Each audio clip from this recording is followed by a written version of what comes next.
today is the first full day of wheat harvest.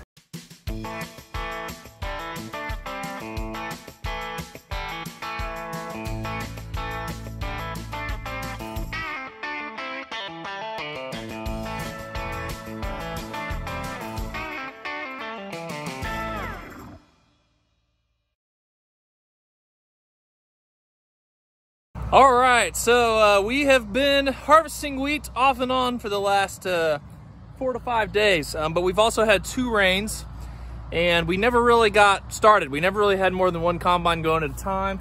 We've got Dad in the far combine right there, and then we've got Laura in the 7720. We broke out the 7720 again for 1 more year probably, just because we have a lot of wheat to cut this year, and it's yielding much better than we anticipated. So the freeze didn't hurt it as bad as we thought it would. So we've got 3 combines going. There's Nathan in the 9610. I'm about to haul my first load in with this semi. And so when I get back, I'll give you another update. We got a whole field of wheat cut yesterday, actually 2 whole fields. We started on Kendall's field and cut almost all of it, and then we got rained out by about little 30 hundredths of rain, just a real spot storm right on the field. And so we actually moved over to my house because it didn't get rained on, and then we cut this whole field last night. I'm gonna throw you back to some footage of cutting this last night, some drone footage I took, and then you can follow along with us this morning.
Brought the air seeder over this morning. We're going to double crop some soybeans on my field, and then we're going to go up on the hill here today and harvest some more wheat.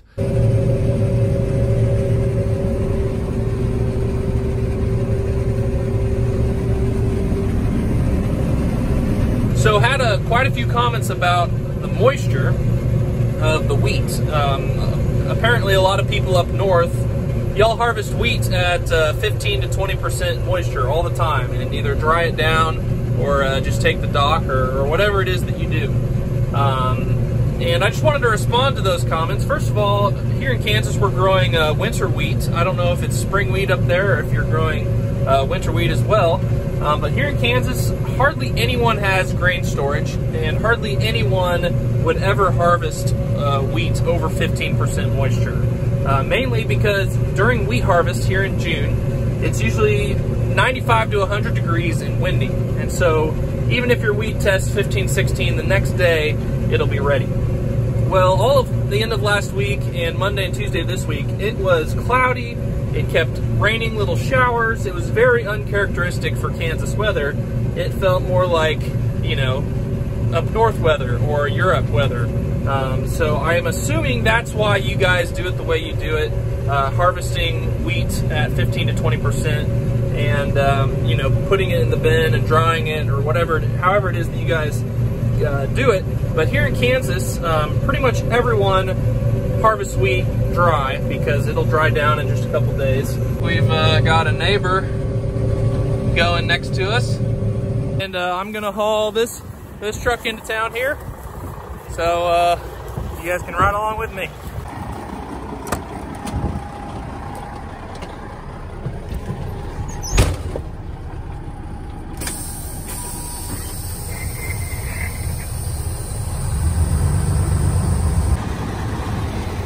All right, we're here at the elevator, weighing in. You can see we have some COVID details going on.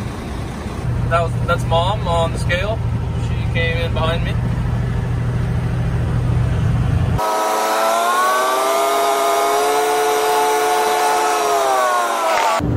All right, sorry you didn't get to see very much there.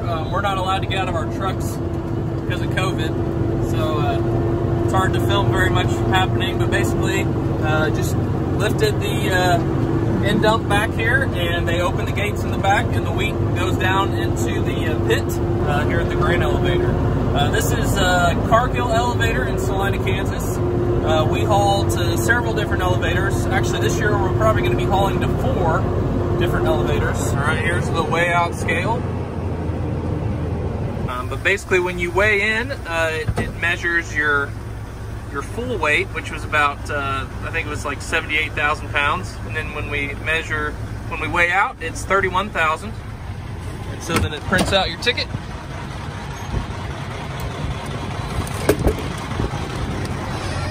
And you're good to go. All right, we made it back to the field. They've got a lot of this field cut. Just got a little strip over here left. So I'm gonna turn this truck around.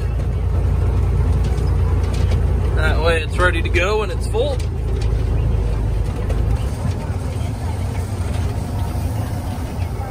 Looks like we're kind of either stopped for lunch or have had some breakdowns. Looks like breakdowns on both of these combines. So Nathan's working on one, Dad's working on the other.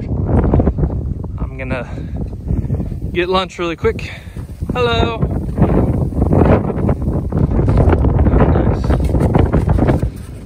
See what it is. It's Dorito chicken pasta. Oh, nice. Doritos and chicken. Name a better combination. All right.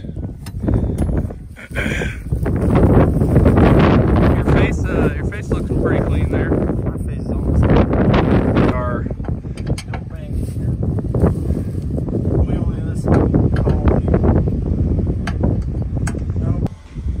looks like 7720 is moving again, so that's good. Back to 2 of 3.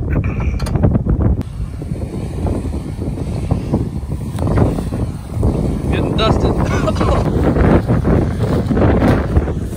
So should I take this?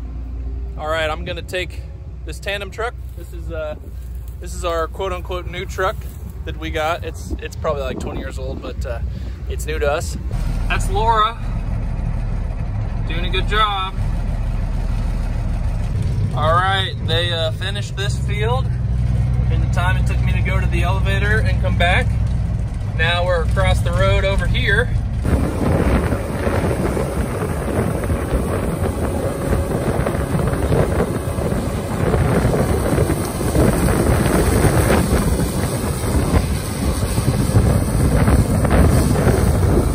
I know a lot of you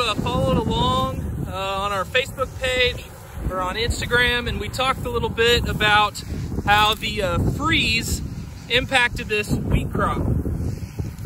If you look out here, you're gonna see a lot of heads that are small, a lot of places that were damaged by the freeze.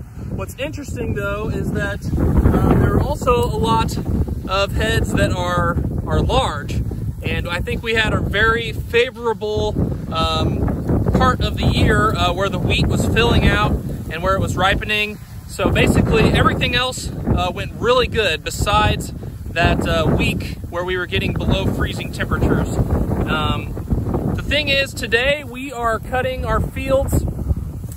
This week we're cutting our fields that probably were affected the least by the freeze. That's why they got ready first, was because the freeze actually delayed some of the fields that got hit harder.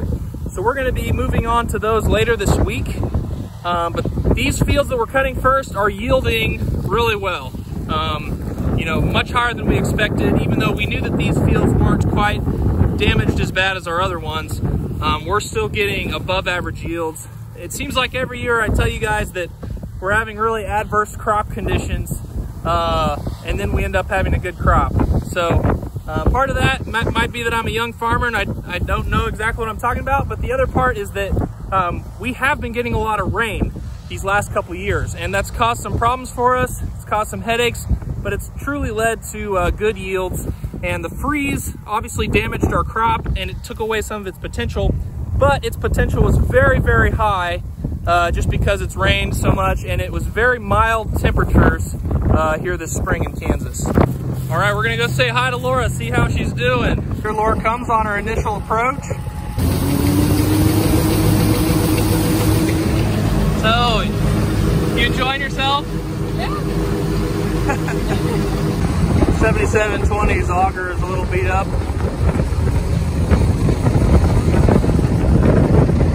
So can I ride with you? Yeah. All right, show us what you got. This is Laura's first time combining. At least. Well, I've been combining for 2 days. this is her first wheat harvest to combine. Normally I'm in the baler all the time. She has baled a lot of wheat straw for us over the years, but we're not baling as much wheat straw this year because if you've been following our vlogs, you've probably seen we had quite a bit of hay that we picked up this year, so we're not really needing any more.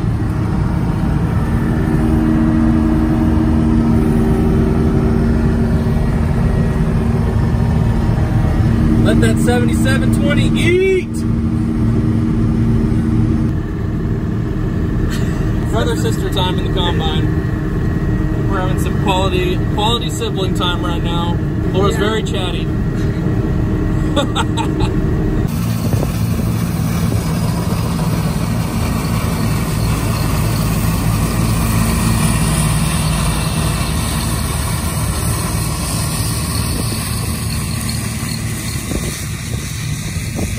We're racing and I'm about to pass Laura on the inside. I'm going to, well, I'm driving a little faster than her because I got the bigger combine. She's never gonna know what hit her. Sorry about it, Laura.